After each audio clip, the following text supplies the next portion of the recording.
IPL 2026 ഇതിലും മികച്ചൊരു തുടക്കം സ്വപ്നങ്ങളിൽ മാത്രം. ചിന്നസ്വാമി സ്റ്റേഡിയത്തിൽ നടന്ന ഉദ്ഘാടന പോരാട്ടത്തിൽ സൺറൈസേഴ്സ് ഹൈദരാബാദിനെ തകർത്തെറിഞ്ഞത് റോയൽ ചാലഞ്ചേഴ്സ് ബാംഗ്ലൂർ തങ്ങളുടെ ജൈത്രയാത്ര തുടങ്ങി.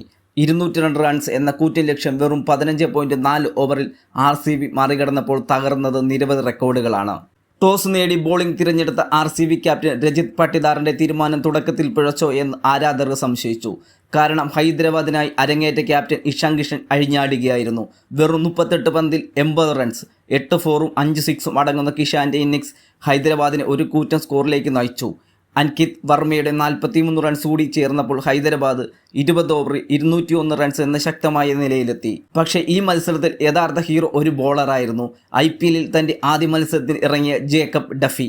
ബാറ്റ്സ്മാൻമാർ റൺസ് വാരിക്കൂട്ടി പിച്ചിൽ ഡഫി എറിഞ്ഞത് തീ തുപ്പുന്ന പന്തുകളായിരുന്നു. 4 ഓവറിൽ വെറും 22 റൺസ് മാത്രം വഴങ്ങി 3 നിർണായക വിക്കറ്റുകൾ.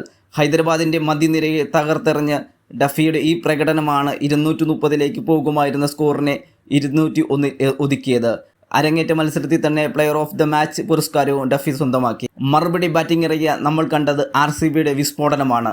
ദേവദത്ത് പടിക്കൽ വെറും 21 പന്തിൽ 50 തികച്ചു. പവർ പ്ലേയിൽ തന്നെ ഹൈദരാബാദിനെ തളച്ചു. 26 പന്തിൽ 61 റൺസ് എടുത്ത പടിക്കൽ പുറത്തായെങ്കിലും പിന്നാലെ വന്നത് ചേസിംഗ് മാസ്റ്റർ വിരാട് കോഹ്ലിയായിരുന്നു. 38 പന്തിൽ 69 റൺസുമായി പുറത്താകാതെ നിന്ന കോഹ്ലി സിക്സറുകളുടെ ചിന്നസ്വാമി സ്റ്റേഡിയത്തെ ഇളക്കിമറിച്ചു. ക്യാപ്റ്റൻ പട്ടിദാറിന്റെ 31 റൺസ് കൂടി ചേർന്നപ്പോൾ 26 പന്തുകൾ ബാക്കി നിൽക്കെ RCB ലക്ഷ്യം കണ്ടു. ബാറ്റിങ്ങിലും ബോളിങ്ങിലും ഒരുപോലെ തിളങ്ങിയ RCB ഈ സീസണിലെ തങ്ങളുടെ വരവ് അറിയിച്ചു കഴിഞ്ഞു. ഡഫിയുടെ ഈ ബോളിംഗ് ഫോമും കോഹ്ലിയുടെ ബാറ്റിങ്ങും ഈ വർഷം RCBക്ക് കപ്പ് നേടിയെടുക്കുമോ? IPL വിശേഷങ്ങളുമായി ബോക്സ് മലയാളം ഇപ്പോൾ തന്നെ സബ്സ്ക്രൈബ് ചെയ്യൂ.